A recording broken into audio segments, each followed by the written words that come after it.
विश्वनाथ भगवान की जय। गौरा महारानी की जय। महाकालेश्वर भगवान की जय। ओंकारेश्वर भगवान की जय। कुबरेश्वर महादेव की जय। श्री हनुमान जी महाराज की जय। हर हर महादेव। हर हर महादेव। हर हर महादेव।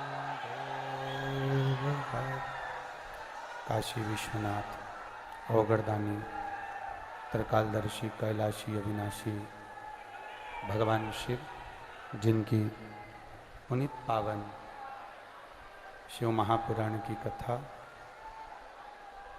संपूर्ण विश्व के कल्याण हेतु बाबा देवाधिदेव महादेव की कृपा से आप और हमको श्रवण करने का सौभाग्य प्राप्त हुआ है। बड़े भाग्यशाली हैं छिंदवाड़ा नगर के सभी श्रोता भाई बहन।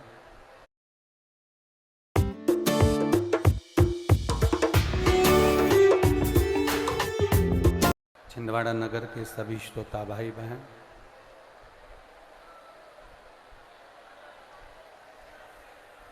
कथा के मुख्य यजमान श्री हनुमंत लाल जी और उन्हीं की कृपा से मुख्य यजमान का पद ग्रहण करे माननीय श्री कमलनाथ जी, पूर्व मुख्यमंत्री मध्य प्रदेश शासन, माननीय श्री नकुलनाथ जी, सांसद छिंदवाड़ा। एक बार यजमान परिवार के लिए जोरदार ताली बजाकर स्वागत करें। शिव की कृपा से, शंकर की उदारता से, शंकर भगवान की करुणा से ये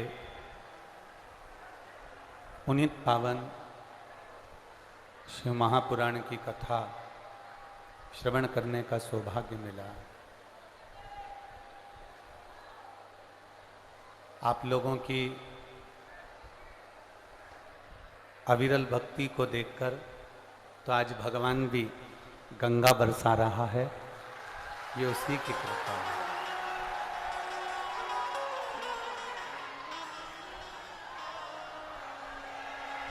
इतना पानी और इतने पानी में आप लोगों का जो प्रेम, आप लोगों की जो भक्ति,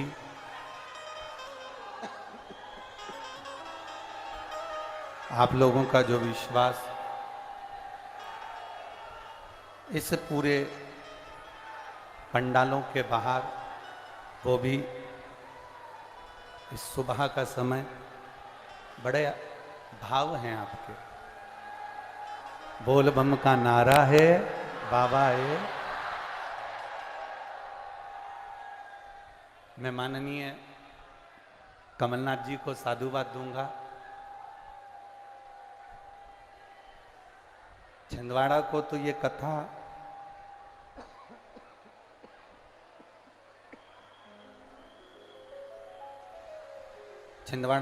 कथा मिली है, पर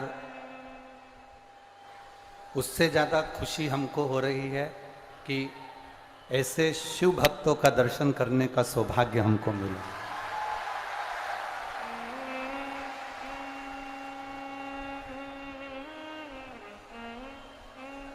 और ये सब शिव की उदारता है, भगवान की करुणा है।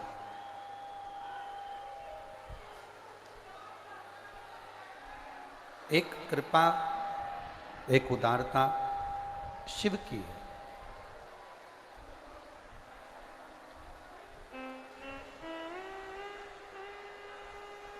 जब तक शिव करुणा नहीं करते, भगवान देवाधिदेव महादेव की कृपा नहीं होती, तब तक शिव महापुराण की कथा में पहुंचा नहीं जाता।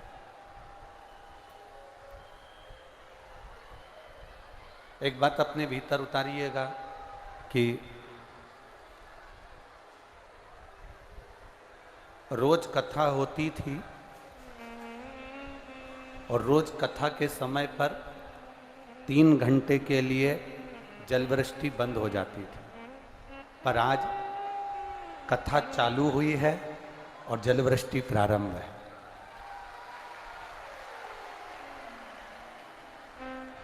क्योंकि भोले बाबा भी आपकी पूरी परीक्षा ले रहा है, मेरा उगड़दानी भी आपकी पूर्ण परीक्षा ले रहा है कि तेरे भीतर विश्वास, तेरे भीतर दृढ़ता, तेरे भीतर भरोसा कितना।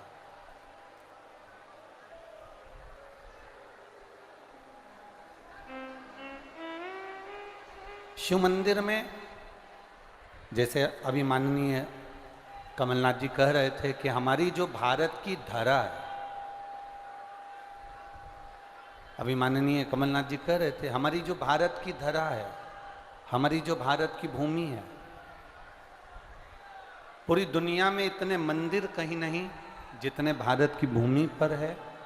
पूरी दुनिया में ऐसी श्रद्धा कहीं नहीं जो भारत की भूमि पर है। पूरी दुनिया में ऐसा विश्वास कहीं नहीं जो भारत की भूमि पर है। और पूरी दुनिया में ऐसी भक्ति नहीं जो भारत की भूमि पर है। ये शिव तत्व की तरह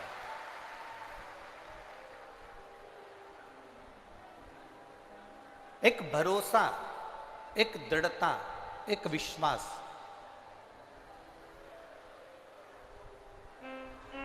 इस भारत की भूमि पर निश्चित है। हम जब शंकर जी के मंदिर जाएं, हम जब शिवालय में जाएं, हम जब भगवान देवादिदेव महादेव के मंदिर में प्रवेश करें, तो हमें सबसे मूल, सबसे प्रबल अगर कुछ चाहिए तो हमारा विश्वास चाहिए।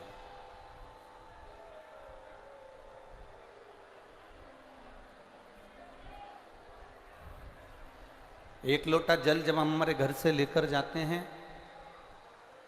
एक लोटा जल जब हम हमारे घर से लेकर मंदिर की ओर पहुंचते हैं, तब आपके मन में ये भरोसा रहना चाहिए, आपके मन में ये विश्वास रहना चाहिए कि मैं केवल जल लेकर शिव जी के मंदिर नहीं जा रही हूं,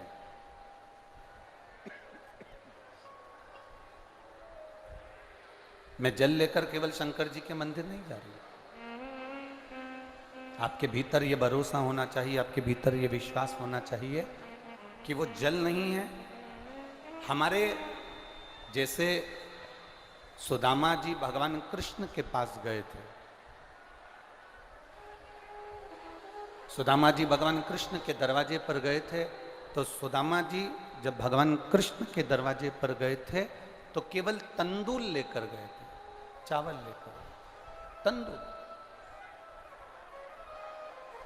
और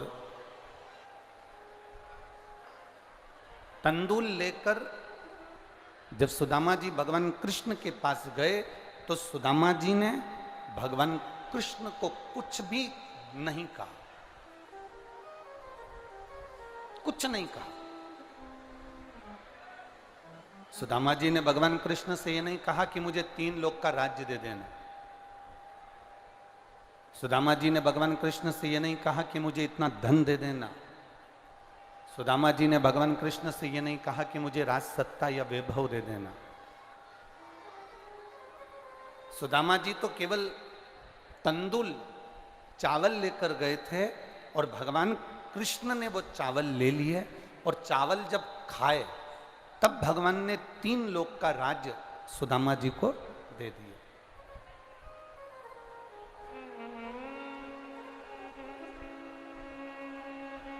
संपूर्ण राज्य भगवान ने सुदामा को बहुत कुछ दिया, बहुत कुछ। जो जल लेकर शिव जी के मंदिर में जाते हैं, जो जल लेकर शंकर जी के दरवाजे पर जाते हैं, जो जल लेकर भगवान शंकर के शिवालय में जाते हैं, उनको कुछ शिव जी से मांगने की जरूरत नहीं पड़ती। जैसे सुदामा चावल लेकर गए तो भगवान कृष्ण से मांगने की जरूरत नहीं पड़ी और भगवान कृष्ण ने वो तंदुल मुंह में लेते ही सुदामा को बहुत कुछ दे दिया। उसी तरह जब जल लेकर आप शिव के दरवाजे पर जाएं तो कुछ मांगने की जरूरत नहीं पड़ती। जब आप जल देवाधिदेव महादेव को समर्पित करते हो तो महादेव खुद आपका भंडार भर देते हैं, स्वयं दे देते हैं।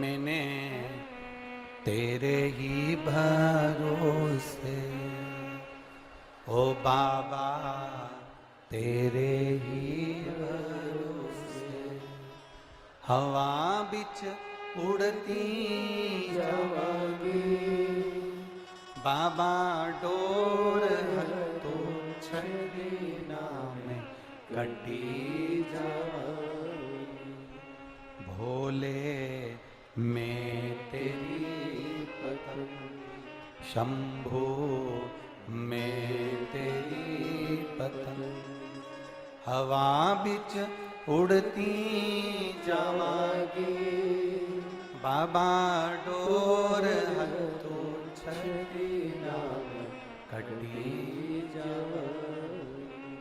हम मंदिर क्यों जाते हैं? हम शिवालय क्यों जाते हैं? हम शिव कथा तक क्यों पहुंचते हैं? हम भगवान शंकर की कथा में क्यों पहुंच जाते हैं? देखो,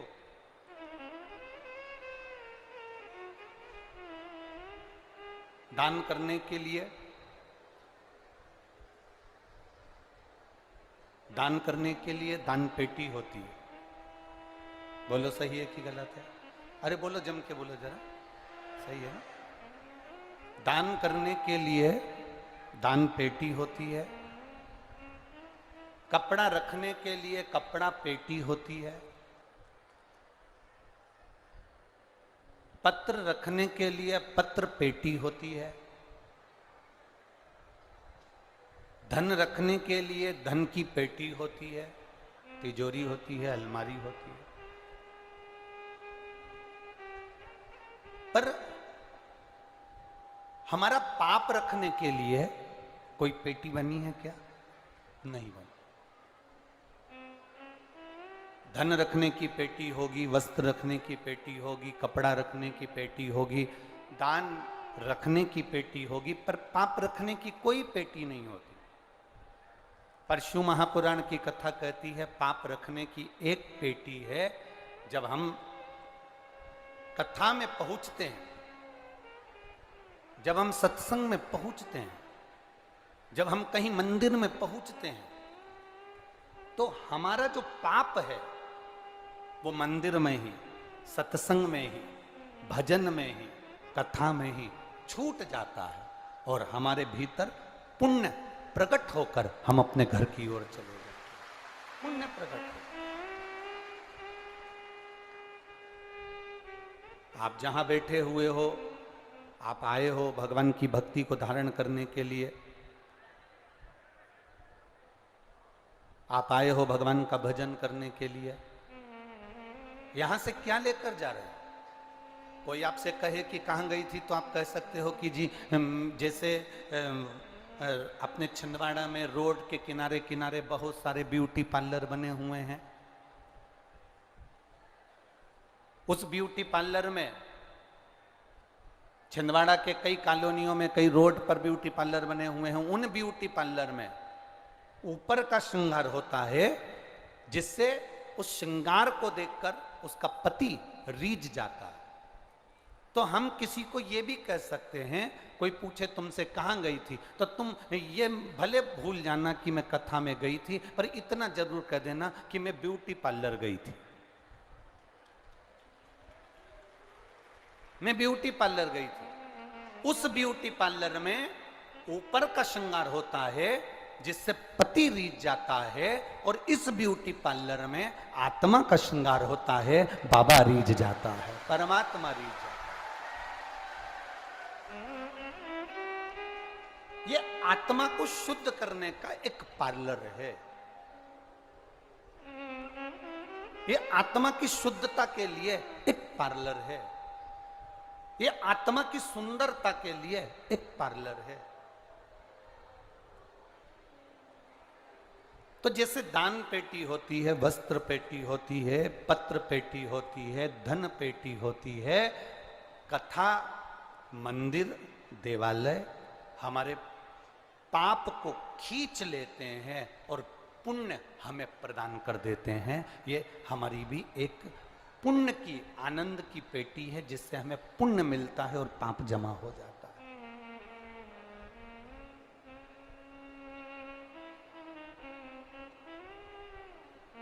कल कथापन श्रवण कर रहे थे, सुगंधा पीपल के वृक्ष के नीचे बैठे हुए एक बुजुर्ग बाबा से 16 सोमवार के व्रत की कथा सुन रही है। पिपलेश्वर महादेव से कथा सुन रही है। और कोई भी शिवालय, कोई भी देवालय साधारण नहीं होता।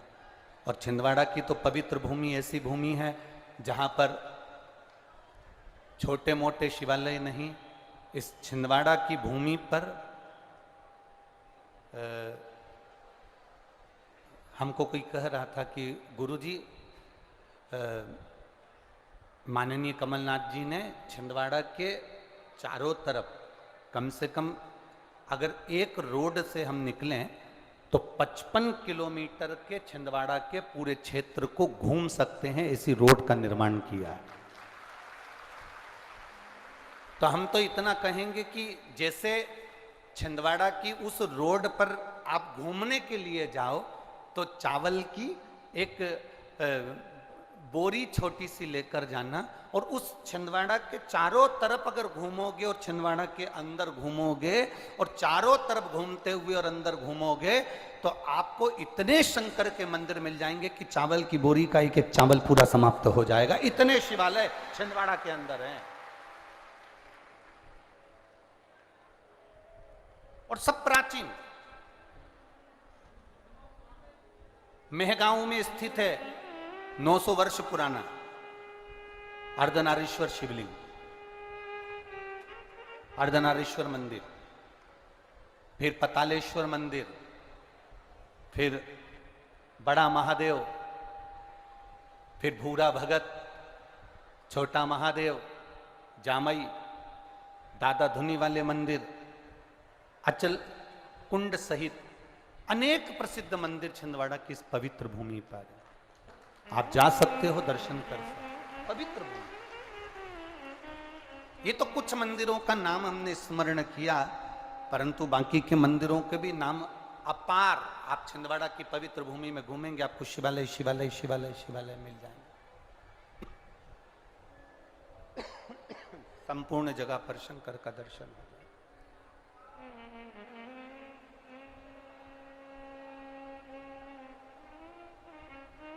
हर जगह पर शिव तत्व की प्राप्ति हो जाएगी।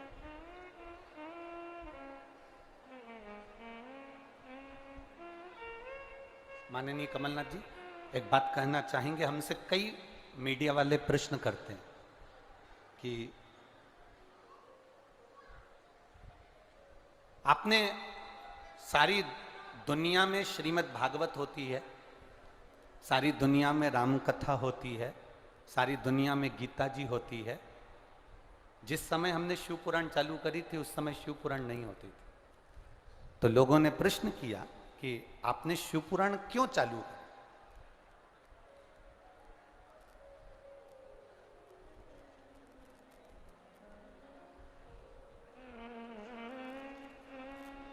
हमने उनको एक ही जवाब पहले भी दिया, आज फिर इस व्यासपीठ के माध्यम से कहना चाहेंगे।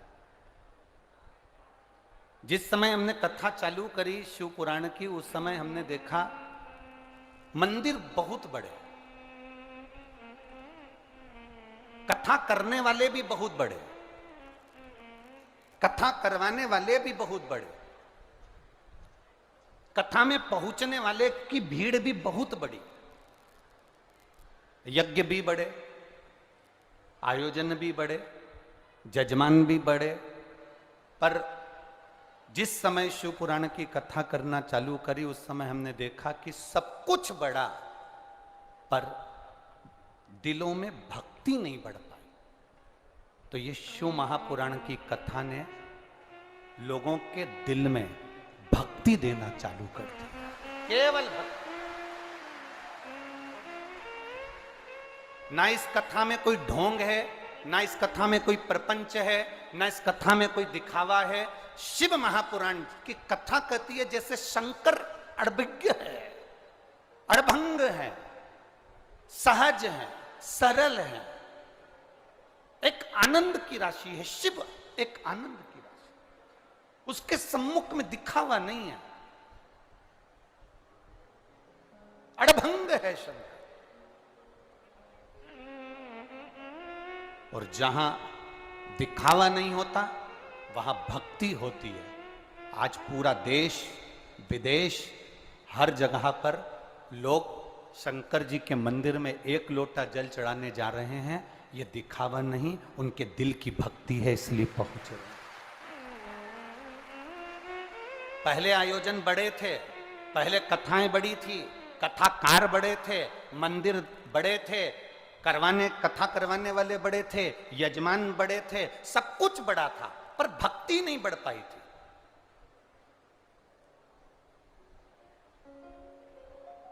मंदिर सूने पड़े रहते थे। आपके छिंदवाड़ा का कभी विचार करना। यहाँ बुजुर्ग अगर माताएं बैठी हैं और बुजुर्ग अगर भाई लोग बैठे हैं तो उनसे निवेदन करूंगा, आपके शंकर जी के मंदिर आपके मोहल्ले के उठाकर देखना। पहले कौन जाता था? सावन महीने में पहुंच गए, शिवरात्रि पर पहुंच गए, बाकी के कभी योग लग गया, मंदिर में कोई अन्नकूट हुआ तो पहुंच गए, बाकी के कोई नहीं। आज प्रत्येक सोमवार को और प्रत्येक दिन शंकर जी का कोई छोटा से छोटा ऐसा मंदिर नहीं जिसमें तुमको 2 या 4 मिनट इंतजार नहीं करना पड़ता हो शिव जी को जल चढ़ाने के। छोटे से छोटा और बड़े से बड़ा मंदिर ऐसा है जिसमें आज के व्यक्ति को इंतजार करना पड़ता है महादेव को जल चढ़ाने के लिए।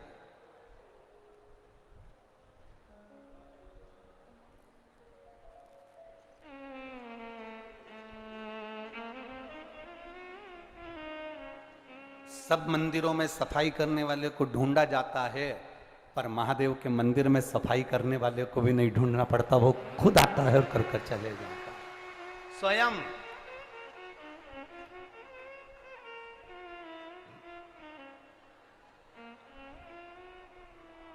और उसी भक्ति का तो ये पुण्य है।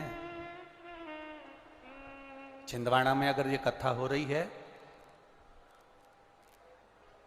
माननीय कमलनाथ जी ने, माननीय नकुलनाथ जी ने इस कथा को इंदौर में इस कथा को बुक किया। साल भर की बात हो गई, साल भर से ज़्यादा की बात हो गई लगभग। और इस कथा को इतनी सरलता से माननीय कमलनाथ जी लेने के लिए आए थे कि बस बैठकर चरणों में उन्होंने एक ही बात कही थी, गुरुजी हमारे छिंदवाड़ा में लोग अब शिव जी के मंदिर बहुत जाते हैं, हमारा केवल इतना सा निवेदन है, हमारे लिए तो नहीं, छिंदवाड़ा वालों के लिए आप ये कथा दो। एक सरल का भाव, एक सहजता का विषय। हमसे यहां पर भी पत्रकारों ने पूछा ये कथा राजनीति की है? हमने कहा कहीं तुमको राजनीति नजर आ जाए इस पूरे 5 दिन में तो हमको जरूर बताना कि राजनीति की कथा। जो व्यक्ति कथा लेने के लिए इंदौर आ सकते हैं, जो व्यक्ति कथा के लिए बार बार फोन लगा सकते हैं, जो व्यक्ति कथा के रसतत्व को पाने के लिए इस छिंदवाड़ा नगर के लिए, क्षेत्रवासियों के लिए कथा ला सकते हैं, उनको राजनीति के लिए केवल ये धर्म का मंच नहीं और भी मंच प्राप्त हो सकते हैं। उनको राजनीति से कथा तत्व की ओर है और ये कथा का सुख है। ये छिंदवाड़ा वाले आज लोग जो पत्र लिख रहे हैं, एक बहन ने पत्र, ये पत्र हम तो इतने पढ़े नहीं है, एक बहन ने पत्र लिखा, हमारे छिंदवाड़ा के इतिहास की पहली कथा है जिसमें लोग बरसते पानी में भी कीचड़ भी नहीं देख रहे और पड़े हुए हैं। ये पहली कथा है छिंदवाड़ा के इतिहास।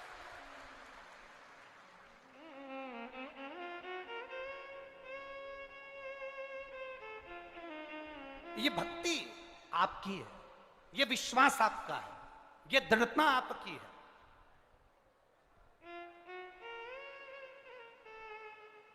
और आप अगर भरोसे के साथ अगर कथा सुन रहे हो ना जीजियों, और मेरे जितने जीजा बैठे हैं उनसे भी निवेदन करूंगा, जितने विश्वास के साथ, जितनी भक्ति के साथ, जितने भरोसे के साथ आप शिव महापुराण की कथा सुन रहे हो, आपके भरोसे को, आपके विश्वास को एक बात याद रखना, संसार के लोगों पर भरोसा करोगे तो वो टूट सकता है, पर मेरे महादेव पर भरोसा करोगे तो टूटेगा नहीं, वो नहीं टूट सकता, वो अविरल है,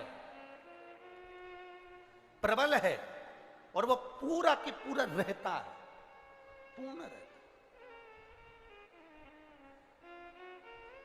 पूर्ण रूप से।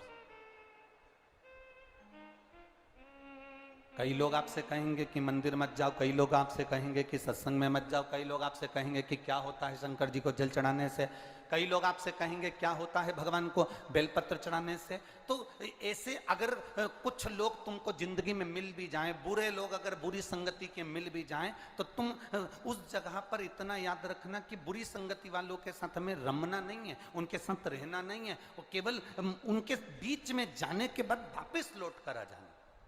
कबड्डी किस किस ने खेली है? हाथ उठाओ जरा, जिनने कबड्डी खेली है, चलो रख लो। कबड्डी में क्या होता है, बीच में एक पाली होती है और इधर से एक लाइन बनी होती है और इधर से एक व्यक्ति उधर को जाता है, बोला जाता है कि नहीं जाता। इस वाले व्यक्ति का काम क्या है, उधर की पाली को छू के, अरे बोलो बोलो जम के बोलो जरा, वापस आ जाना, वहां रुक मत जाना, पकड़ाई में मत आ जाना, वहां अगर तू ठहर गया तो फिर तू आउट हो गया। उसी तरह कोई मदिरा पीने वाला है, मांसाहार करने वाला है, वेश्यावृत्ति करने वाला है, जुआ खेलने वाला है, गलत काम करने वाला है, झूठ प्रपंच करने वाला है, अगर तुम उसकी पाली में चले भी गए हो तो तू करके छू के वापिस जाओ, पर उसमें रुक मत जाओ।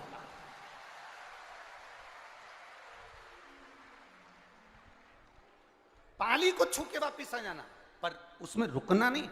पीने वालों के साथ बैठकर पीना नहीं, जुआरी के साथ जुआ खेलना ना ना ना। अगर पहुंच भी गए और तुम्हें लग रहा है कि मैं गलत लोगों के बीच में फंस गए, तो कबड्डी याद रखना, और पहुंच गए तो पाली छू के वापिस आ जाओ, पर उनके साथ में रुक मत जाना, नहीं तो कभी भी आउट हो सकते हो, समाप्त हो सकते हो। इसलिए छुओ और वापिस आ जाओ। कबड्डी का गेम हमको सिखा रहा, ये दुनिया के जितने जितने ये गेम है ना, जितने जितने दुनिया में ये खेले जाते हैं गेम, ये कोई साधारण है। इन सब गेमों में कुछ एक वो होती है ना, वो जिसको लात मारते हैं, फुटबॉल, किस किसने खेली है? खेली आप लोगों ने? वो उसको रखते हैं और दे लात दे लात दे लात दे लात, और वो इधर जाए उधर जाए उधर जाए। एक शिष्य ने गुरुजी से पूछा, इस गेंद ने क्या बिगाड़ा, इस फुटबॉल ने क्या बिगाड़ा जो इसको लोग लात मार रहे हैं? गुरुजी ने कहा, बस इस फुटबॉल की एक गलती है, ये अंदर से खाली है।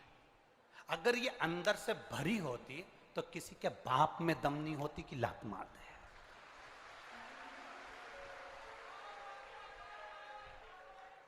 ये फुटबॉल अंदर से पोली है, ये फुटबॉल अंदर से खाली है, इसलिए लोग लात मार रहे हैं। अगर ये फुटबॉल भरी होती, इसमें रेत भरी होती, इसमें पत्थर भरे होते, इसमें कुछ और भरा होता, और इसमें अगर कुछ पक्का भरा होता, तो किसी की सामर्थ्यता नहीं कि कोई एक लात मार दे। भरी हुई चीज में कौन लात मारता है? खाली है, इसलिए लात मारी जा रही है। याद रखना, जब तक ये मन, जब तक ये चित्त, जब तक ये बुद्धि, जब तक ये हृदय खाली रहता है, दुनिया के लोग तुम्हें लात मारते रहेंगे, तुम्हें रुलाते रहेंगे। जिस दिन इसमें शिव भर गया, उस दिन कोई नहीं रुला सकता। जिस दिन इसमें शंकर बैठ गए, जिस दिन इसमें देवाधिदेव महादेव विराजमान हो गए, जिस दिन इसमें राम नाम, कृष्ण नाम, शिव नाम अंदर भरा गया, जिस दिन इसमें शिव महापुराण की कथा इस खाली मन के अंदर भरा गई, फिर किसी की सामर्थ्यता नहीं कि कोई आपके मन से, कोई आपके दिल से खेल ले। जिसका दिल परमात्मा की भक्ति से भरा रहता है, उस पे कोई लात नहीं मार सकता, क्योंकि वो भरा हुआ है, मन भरा हुआ है, चित्त भरा हुआ है, उसे कौन लात मारे? कौन लात मारे? मान लो अगर गलत संगति में पहुंच भी गए हो तो फिर पाली को छूकर वापिस आ छू। यहां कथा के पंडाल के अंदर जगह बिल्कुल नहीं है, रत्ती भर भी, पर कई लोग आसपास में जितने खड़े हैं, कोई ट्रकों पे चढ़े हैं, कोई बसों पर चढ़े हैं, कोई फायर ब्रिगेड पर चढ़े हुए हैं, कोई बिल्डिंगों पे चढ़े हुए हैं, कोई पेड़ों पे चढ़े हुए हैं। तो हम तो कहेंगे चैनल वालों को भी कि इन लोगों का भी दर्शन आप अवश्य कराया करो जितना बन सके, क्योंकि ये लोग बहुत दूर दूर बैठे हैं और भाव से कथा का रस तत्व ग्रहण कर रहे हैं, भाव से। ये कोई सहज है? तो विश्वास, दृढ़ता, भरोसा, श्रद्धा, ये आपके भीतर है। कई लोग बाउंड्रियों पर खड़े हुए हैं, अर्थात तुम चिंता मत करना, तुम यहां तक आ गए हो, भले तुम्हें पंडाल में बैठने की जगह नहीं मिले, पर तुम पाली छूकर जा रहे हो, मतलब ये निश्चित है कि तुम्हारा कार्य सिद्ध है, तुम पहुंचे हो वहां, तुम पहुंचे हो, तुम वहां तक पहुंचे हो। बोल बम का नारा है, शिव तत्व की प्राप्ति हो, जाओ। हम मना नहीं करते कि आप किसी के साथ नहीं रहो, पर इतना जरूर रहो कि उसके अंदर हमें मिलना नहीं, उसमें हमें घुलना नहीं,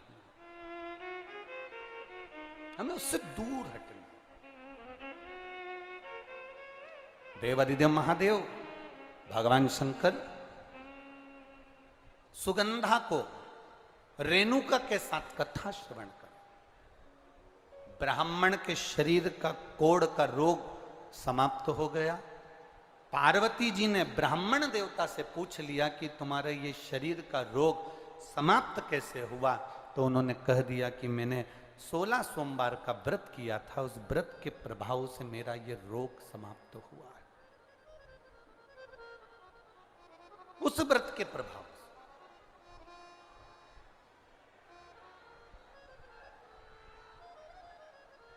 और व्रत का प्रभाव कब होता है? थोड़ा सावधानी से सुनना इस बात के लिए, आज कथा का विराम दिवस है, आपको बाबा से लगन लगाना है और शिव को अपना बनाकर आपको शिव के होना है। दिल से कथा सुनो, बड़े भाव से। व्रत का प्रभाव कब पड़ता है? व्रत का फल कब मिलता है? व्रत का प्रभाव कब पड़ेगा? जिस भगवान का हमने व्रत किया है, जिस भगवान का हमने उपास किया है, हम हर 2 मिनट में, 1 मिनट में, 1 क्षण में हम उस परमात्मा को याद करते रहें जिसका व्रत है। 21,600 श्वास मनुष्य के शरीर से प्रतिदिन निकलती है। कितनी श्वास? 21,600 श्वास मनुष्य के शरीर से प्रतिदिन निकलती है।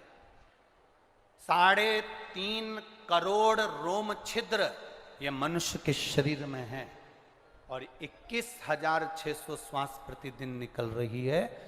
इस श्वास के निकलने का केवल एक कारण है कि इन श्वास में आप अपने घर का कार्य करिए, परिवार का कार्य करिए, रिश्तों का कार्य करिए, मना नहीं, पर 21,600 श्वास में से कोई श्वास एक ऐसी बना लो जिस श्वास में हम परमात्मा का नाम ले लें, बस पूरी श्वास शुद्ध हो सके, पूरी श्वास।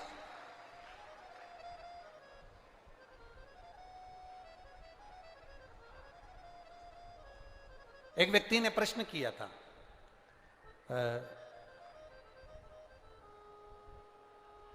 जिस दिन शोभा यात्रा निकल रही थी तो 3-4 लड़के लोगों ने एक पत्र दिया था। उस पत्र में नीचे लिखा था कि गुरुजी हमारा एक प्रश्न है।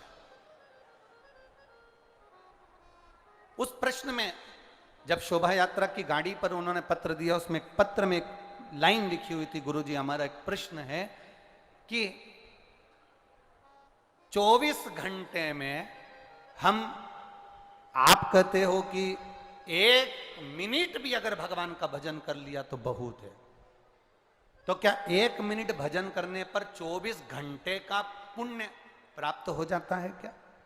हम उनसे इतना सा कहना चाहेंगे, हमारे यहाँ का शास्त्रों का, वेदों का, हमारे शास्त्रों का विधान है, भंडारे में इतनी सारी नुक्ति बनती है, भंडारे में इतना सारी पूड़ी बनती है, भंडारे में इतनी सारी सब्जी बनती है, क्या वो पूरी की पूरी सब्जी उठकर, पूरी की पूरी पूड़ी उठकर, पूरी की पूरी नुक्ति उठकर क्या भगवान के सामने जाती है?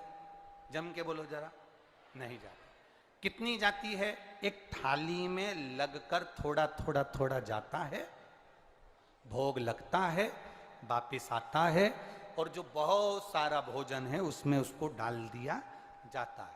उसी तरह 24 घंटे अगर आप भजन नहीं कर सकते, 1 मिनट अगर आपने भजन करा और उसमें आपने थोड़ा सा पुण्य कमा लिया, तो आपका वो पुण्य 24 घंटे के उस तबेले में डाल दिया जाता है, जिससे सब वो पुण्यमय हो जाए। 1 मिनट का पुण्य आपका जीवन सवार हो जाए। शास्त्र कहते हैं 24 घंटे भगवान का भजन करो। कोई करता है क्या? अरे बोलो तो जम के, कौन करे? तो शास्त्रों ने किया 24 घंटे भगवान का भजन नहीं कर सकते तो कम से कम 12 घंटे करो। 12 घंटे अगर भगवान का भजन नहीं कर सकते तो कम से कम 6 घंटे भगवान का भजन जरूर करो। 6 घंटे नहीं कर सकते तो कम से कम तुम 3 घंटे भगवान का भजन, बोलो बोलो जम के बोलो, करो। 3 घंटा नहीं कर पाओ तो कम से कम 1.5 घंटा भगवान का भजन, बोलो जम के बोलो जरा, करो। 1.5 घंटा अगर भगवान का भजन नहीं कर पाओ तो आधा घंटा भगवान का भजन करो। आधा घंटा नहीं कर पाओ तो 15 मिनट करो। 15 मिनट नहीं कर सकते तो कम से कम 5 मिनट भगवान का भजन करो। 5 मिनट नहीं कर सकते तो कम से कम 2 मिनट भगवान का भजन करो। 2 मिनट नहीं कर सकते तो कम से कम 1 मिनट भगवान का भजन करो। और 1 मिनट भी अगर भजन नहीं कर सकते तो चुल्लू भर पानी में डूब मरो।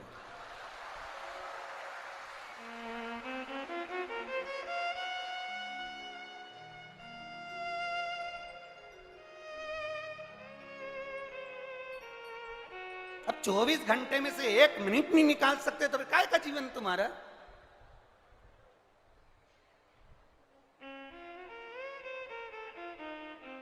बेकार जीवन। कोई ने पूछा कहां गई थी? कथा सुनने गई थी। सुनी? हाउ? क्या क्या सुन के आई? सुनी थी, इधर से सुनी, फिर घर पे क्या लेके आई? कुछ नहीं। जब जा रही थी तो भंडारा चल रहा था ना, उसमें कही थी 2 पूड़ी,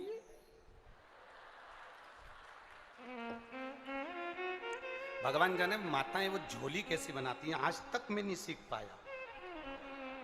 ऐसा उनका कुछ पल्लू मल्लू ऐसा रहता है, पिन मिन टच रहती है और ऐसा पल्लू मल्लू डालते। भगवान जाने वो झोली कैसी बनाती है, ऐसी कैसी झोली इतने में। भैया फिर तो यार भैया, अब उसको इतना भी अंदाजा नहीं रहता कि तूने गुलाब जामुन भर ली और नीचे से चाशनी टपक रही, इतना अंदाजा नहीं।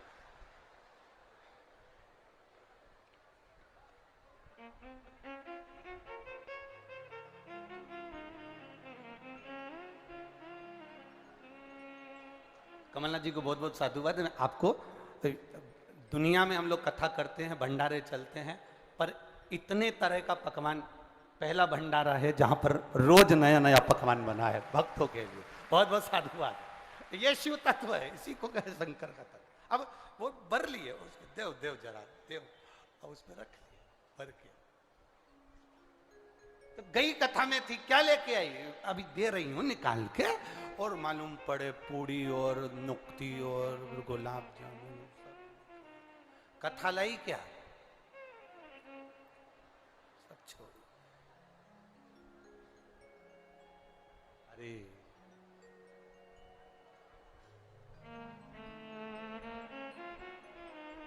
हमें तेरा ही सहारा है मेरे भोले बाबा।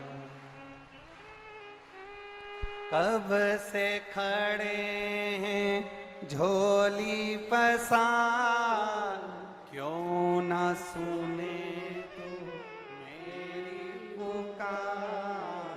कब से खड़े हैं झोली पसार, क्यों ना सुने तू मेरी पुकार। मुझे तेरा ही सहारा है मेरे भोले बाबा।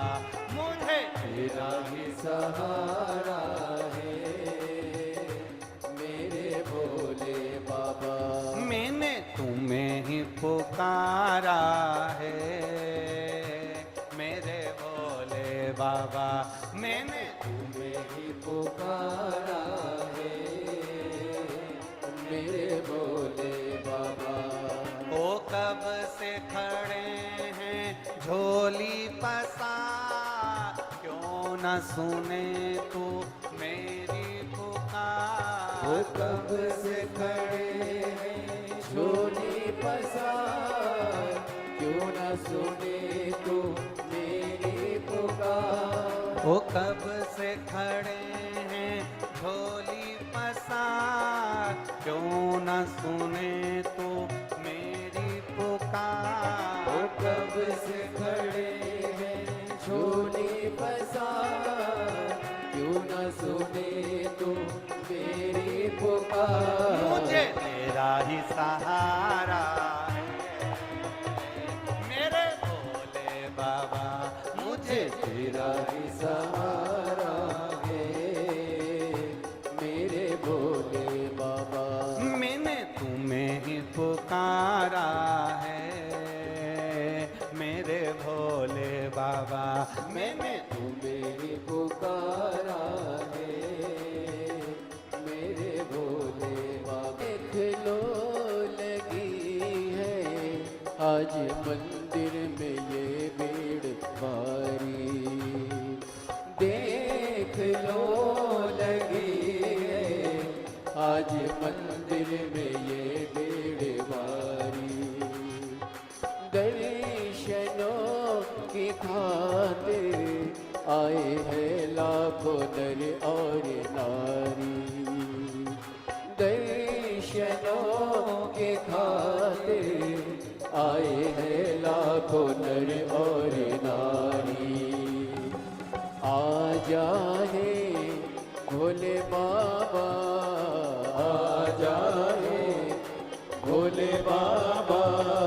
तीनों ने पुकारा है मेरे भोले बाबा। तीनों ने पुकारा है मेरे भोले बाबा। कब से खड़े हैं झोली पसार, क्यों न सुने तू मेरी पुकार। कब से खड़े हैं झोली पसार, क्यों न सुने तू मेरी पुकार। तेरा ही सहारा है मेरे भोले बाबा। तेरा ही सहारा है मेरे भोले बाबा।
जिंदगी से हारे गम जमाने का हम लेके आए, जिंदगी से हारे गम जमाने का हम लेके आए।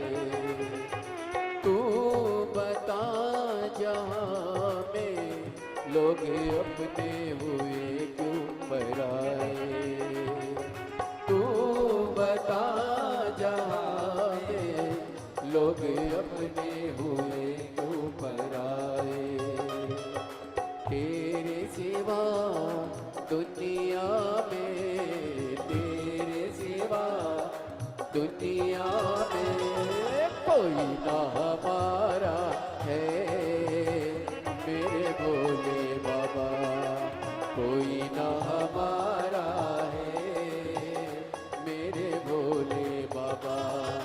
कब से खड़े हैं झोली पसार, क्यों न सुने तू मेरी पुकार। वो कब से खड़े हैं झोली पसार, क्यों न सुने तू मेरी पुकार। वो कब से खड़े हैं झोली पसार, क्यों न सुने तू मेरी पुकार। वो कब से खड़े हैं झोली पसार, क्यों न सुने तू मेरी पुकार। मुझे तेरा ही सहारा है मेरे भोले बाबा, मुझे तेरा ही सहारा है मेरे भोले बाबा। मुझे तेरा ही सहारा है मेरे भोले बाबा, मुझे तेरा ही सहारा है मेरे भोले बाबा। मैंने तुम्हें ही पुकारा है मेरे भोले बाबा, तुझे ही पुकारा है मेरे भोले बाबा। मैंने तुम्हें ही पुकारा है मेरे भोले बाबा, मैंने तुम्हें ही पुकारा है मेरे भोले बाबा। हार हार महादेव है। अपने स्थान पर बैठकर भगवान देवाधिदेव महादेव से बड़े भाव से, हृदय से अपने हृदय की बात बाबा देवाधिदेव महादेव से कहिए। दिल से प्रार्थना करिए, दिल से कहिए, भाव के साथ में बाबा से विनय करिए, निवेदन करिए। आज कथा का विराम दिवस भी है। आप जितने भाव से बाबा को कह सकते हो कि बाबा मेरे दुख को काटना, आपकी कृपा देना, आपके भक्ति का विश्वास दीजिए, निवेदन करिए। श्री शिवाय नमस्तु, श्री शिवाय नमस्तु,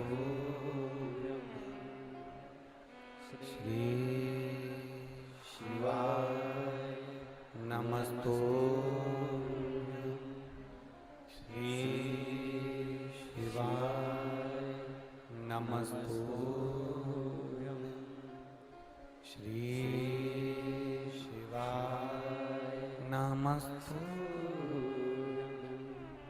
भोला सब दुख काटो मारा, ओ भोला सब दुख काटो मारा। शिव शंकर जपूं तेरी माला, भोले बाबा जपूं तेरी माला। भोला सब दुख काटो मारा, ओ भोला सब दुख काटो मारा। वेश है मंगल मंगल कैसे है मंगल मंगलकारी शमशान वासी हमारा शमशान वासी हमारा ओ भोला सब दुख काटो हमारा ओ भोला सब दुख काटो शिव कथा कह रही है। सुगंधा को शिव जी कहते हैं। पार्वती जी ने उस ब्राह्मण को देखा जिसका शरीर का रोग समाप्त हो गया। रोग देने वाले ने रोग दिया है तो मिटाने वाला भी वही है। एक बीमारी होती है सोराइसिस की। एक पत्र आया है, देखिए। सोराइसिस की बीमारी एक ऐसी बीमारी होती है कि वो अंतिम समय तक नहीं जाती है। शरीर में से फुकड़ियाँ निकलती रहती है, शरीर में से फुकड़ियाँ निकलती हैं और खुजाल चलती रहती है और पूरा शरीर खाल निकलती रहती है। एक पत्र आया, देखिए।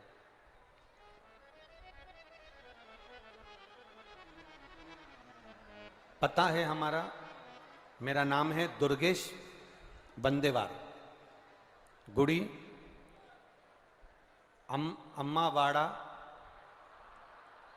अम्मावाड़ा जिला छिंदवाड़ा। पति दिनेश बंदेवार। कहीं बैठे हों तो हाथ हिला सकते हैं, जहां कहीं भी बैठे हों अपना हाथ हिला सकते हैं। दुर्गेश बंदेवार, दिनेश बंदेवार, गुड़ी अम्बावाड़ा जिला छिंदवाड़ा। 10 साल से सोराइसिस की बीमारी थी गुरुदेव, जिसका मैंने बहुत इलाज करवाया, पर मुझे आराम नहीं लगा। आराम नहीं लगने के कारण मैं बहुत परेशान हो गई। फिर मेरी बहन ने मुझे बताया कि दीदी, टीवी पर शिव महापुराण की कथा आती है, देखा कर। गुरुजी, मैंने शिव महापुराण की कथा देखना चालू किया। फिर जो बाबा के लिए आप कहते हो कि जल चढ़ाकर पीना, वह कर्म चालू करा। बेलपत्री खाना प्रारंभ करा और कथा सुनती रही। सीहोर गई, वहाँ से रुद्राक्ष लाई और रुद्राक्ष लेके उसको तांबे के पात्र में गला देती, उस पानी को शिवजी पे चढ़ा देती, वही पी लेती। बाबा की कृपा से गुरुदेव, जो 10 साल से मेरी सोराइसिस की बीमारी नहीं गई थी, बाबा की कृपा से मेरी सोराइसिस की बीमारी बिल्कुल ठीक हो गई है। मैं बाबा को यहाँ नमन करने के लिए आया। ये शिव तत्व है, औघड़ी है। आए हैं? आए हो तो हाथ हिला दीजिए। आप ही हैं? हाँ, दोनों हाथ हिला दो एक बार। श्री शिवाय नमस्ते। शिव तत्व इसी को कहते हैं। बाबा देवादिदेव महादेव की कृपा इसी को कहते हैं।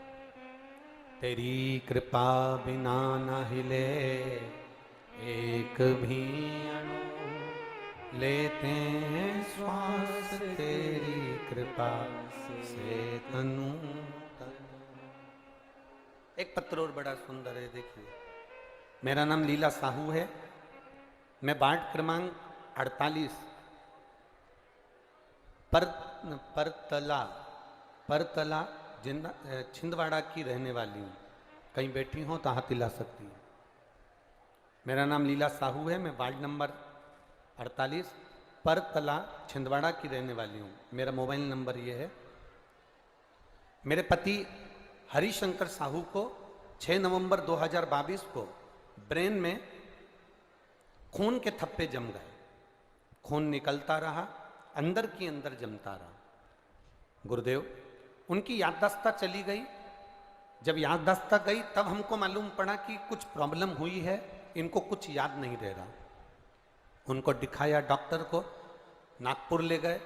नागपुर के आयुष्मान हॉस्पिटल में उनको भर्ती किया। आईसीयू में उनको लेकर गए। हमने पूछा इनको हुआ क्या है। सारे चेकअप करने के बाद मालूम पड़ा कि उनके ब्रेन में खून निकलना प्रारंभ हुआ और वो खून जमना था, पर वो खून लगातार ब्रेन में फैलता रहा। डॉक्टर कह रहे थे समझ में नहीं आएगा क्या हो सकता है, अंतिम सांस की हो रही है। इलाज चालू हुआ। शिव जी का पास में मंदिर था, उस पर भरोसा कर कर एक बेलपत्री लाकर उनको दे दी और उनके शरीर में शिव जी पर चढ़ा हुआ जल देना चालू करा। कुछ समय के बाद डॉक्टर ने खुद कह दिया कि जो ब्रेन में खून जम रहा था वो अपने आप निकलना प्रारंभ हो गया और आपका पति अब ठीक है। ये शिव की कृपा है। उदार कहीं बैठी हो तो हाथ हिला सकती हैं। हर हर, ये शिव की उदारता। खाली न जाता कोई दर से तुम्हारे, खाली न जाता कोई दर से तुम्हारे, मैं भी खड़ी हूँ ओ नंदी बाहें पसारे, अपने हृदय से लगा लो लगा लो, गिरा जा रहा हूँ उठा लो उठा, भोले अपने दर से अब तो न टालो, गिरा जा रहा हूँ उठा लो। शिव जी ने कहा, शंकर जी के मंदिर में बैठी हुई उस ब्राह्मण देवता ने, पुजारी देवता ने, पंडित जी ने कहा, मेरे शरीर का रोग देवादिदेव महादेव के व्रत रखने से पूर्ण हुआ। व्रत की पूर्णता क्या है? व्रत का फल क्या है? व्रत का सुख क्या है? व्रत का आनंद क्या है? हम जिनका व्रत कर रहे हैं उनका स्मरण हमारी चित्त वृत्ति में होना चाहिए।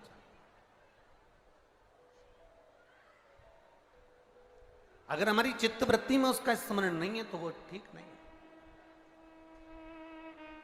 केवल फलाहार कर लेना, साबूदाने की खिचड़ी खा लेना, साबूदाने की खीर बनाकर खा लेना, या चिप्स तल कर खा लेना, या पापड़ तल कर खा लेना, या कुछ बनाकर खा लेना, इसको उपवास या इसको व्रत नहीं कहा।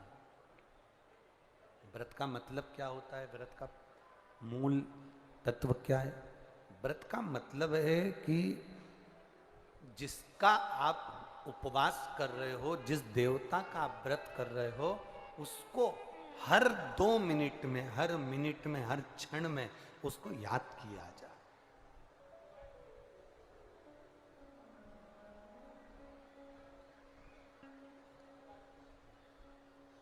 हरतालिका तीज का व्रत करती हो माताएं? कौन कौन करता है? जरा हाथ उठाओ तो। करते हो? रखो। हरतालिका तीज का व्रत करने वाली माताएं कई ऐसी होती हैं, कई के मन में ऐसा आता, आज मेरा व्रत है, मन नहीं लग रहा, शरीर ठीक नहीं, टीवी चालू करके बैठ गई, शरीर ठीक हो गया, मन ठीक हो ना, इसको व्रत नहीं कहा। हरतालिका तीज का व्रत हो, कुछ नहीं खाते, कुछ नहीं पीते, व्रत करते हो, शिव जी के पूजन की तैयारी करते हो, फुलेरा का दर्शन करने जाते हो। जाते हो आप लोग फुलेरा दर्शन करने के लिए? जहां पर भी कितनी जगह जाते हो? 5 जगह पर कहीं फुलेरा बंधा हो हरतालिका तीज के दिन। और जो माताओं ने पिछली वर्ष, या जो बेटियों ने, जो कन्याओं ने, जो बेटों ने फुलेरा का दर्शन करा हो, उनसे पूछना साल भर में बाबा ने तुम पर कृपा करी कि नहीं करी। 5 फुलेरे का दर्शन। हरतालिका तीज के दिन जो फुलेरा बनता है, 5 घर जाओ जहां फुलेरा बंधा है, वहां दर्शन कर जाना चाहिए।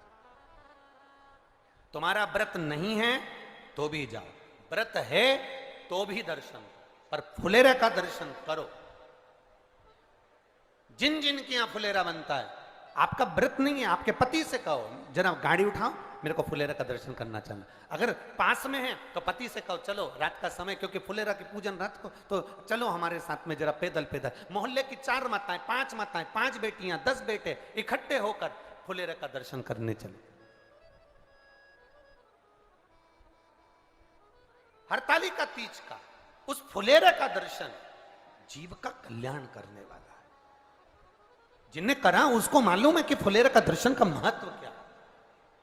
आप लोग 15 तारीख को जो कथा होगी पुणे सांगवी में, पूना में, आप वो सुनना, उसमें हम वर्णन करेंगे एक एक फुलेरे का, 5 फुलेरे का दर्शन का क्या महत्व, उसका वर्णन पहले भी करा, इस कथा में फिर करेंगे। कह दिया कि मेरा रोग समाप्त हुआ। पार्वती जी ने ब्राह्मण के मुख से सुना, शिव जी के पास जाकर कहती हैं, भोलेनाथ जी से प्रार्थना करती हैं, बाबा गणेश जी का विवाह कर दिया। गणेश जी को प्रथम गिनती में गिना गया, गणेश जी को प्रथम आराधना में लिया गया। तो सदानंद कार्तिकेय जी रुष्ट होकर श्रीशैलम पर जाकर बैठ गए।